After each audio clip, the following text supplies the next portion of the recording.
It's breakfast time.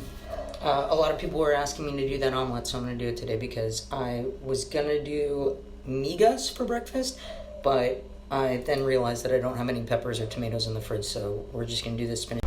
So this is an obvious crucial element because we need to make an omelet. Follow your heart vegan egg. The inside of it, we're going to put some follow your heart pepper jack, spinach, hash browns, onions, garlic, and mushrooms. Definitely got to make sure you have that cup of water in there because we're going to get to the egg later, but you know, I always got to be thorough. There you go, cup of water in the fridge. Make sure that shit is icy cold. So this part is super boring, but if you saw the other episode that we did for Swedish potato pancakes, ragmunk, you know that we have to shred the potato, grate it up so that we have a bunch of stuff, and then drain the excess liquid out of it. Boring! Here is a part about hash browns that I didn't realize when I first started making them. You actually have to like squeeze this like starchy liquid out of a potato or else it's like impossible to fry them. So let's just take handfuls of it and squeeze. So now that we squeezed all the juice out of the potatoes to the hash browns, we're gonna do like a decent amount of vegetable oil at the bottom of a pan so we can fry these babies up. And let's get to prepping the inside of the omelet.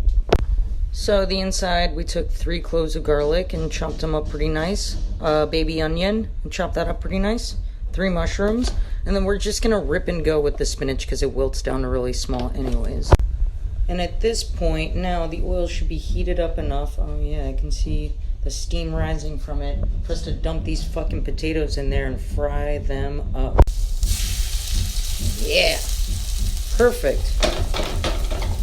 This is going to be crispy. Add salt while they're in there too because there's nothing weirder than bland potatoes without salt. Assaulted! Assaulted! So while those are frying up, because we need them to be dark brown. I don't like any of those like medium cooked hash browns. Let's turn the stove on here. I put a little bit of olive oil on this, and let's cook the spinach, mushroom, garlic, and onion. I'll be real honest with you, while I was cooking that, I noticed maybe I used a little bit more oil than was necessary, so I drained a little bit of the excess oil out, and now I'm just letting them fry in a light oil. I mean, whatever, dude, we all make mistakes.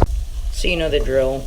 We have the onion and the garlic in there, and we gotta make sure that the onions get clear first before we toss the rest of the ingredients into it.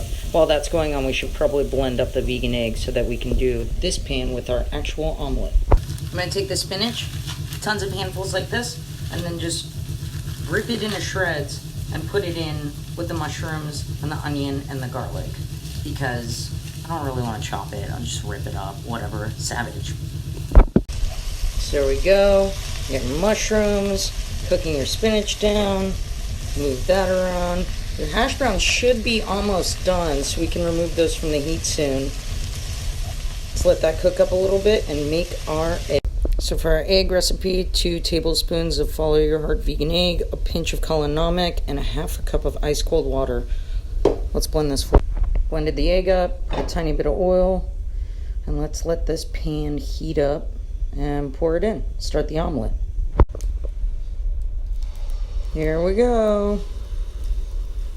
I have to use a spatula and get the rest of the egg mixture out there, but you're going to want to let this cook up so that it's bubbly all over, like a super pancake, but egg. Okay, so see how the vegan egg is real bubbly at this point in time? Let's start doing our ingredients. First off, 1 slice of Follow Your Heart pepper jack cheese.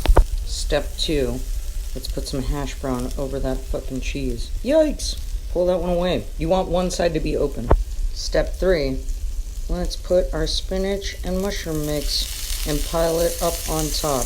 Oh yeah, this is gonna be fucking great. Don't judge me if it splits in the middle though, because I'm not always the best at omelets, but they're delicious regardless. So this is the part you gotta be extra careful of.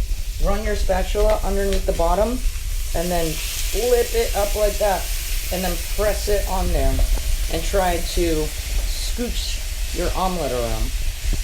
Scooch. And there you go, dudes. There is your omelet. A little bit crispy, perfectly cooked, and loaded with a bunch of good stuff inside. Enjoy!